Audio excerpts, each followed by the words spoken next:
içe can verir. Yiğidin oğlu, yiğidin oğlu.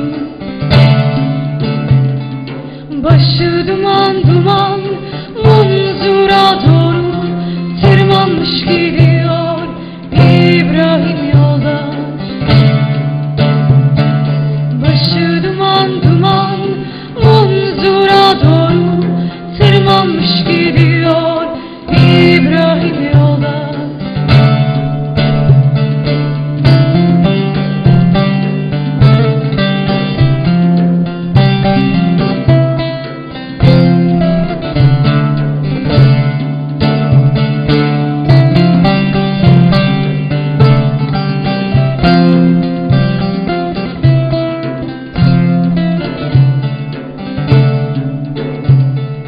İşkenceler devam ediyor böyle, parça parça kesip yiyorlar söyle, sırlar söyle.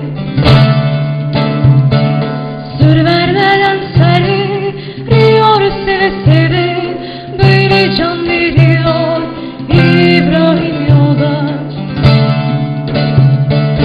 Sır vermeden seriyor seve seve, böyle can veriyor İbrahim yoldaş.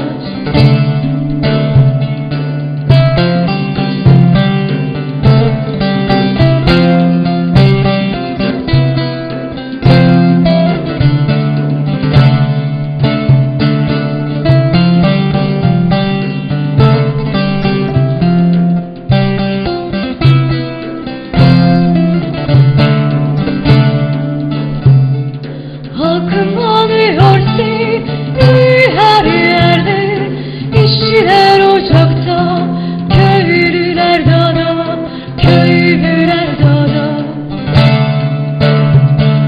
Dökülen kanların kalmayacak yerde, hesap soracağız İbrahim yoldaş.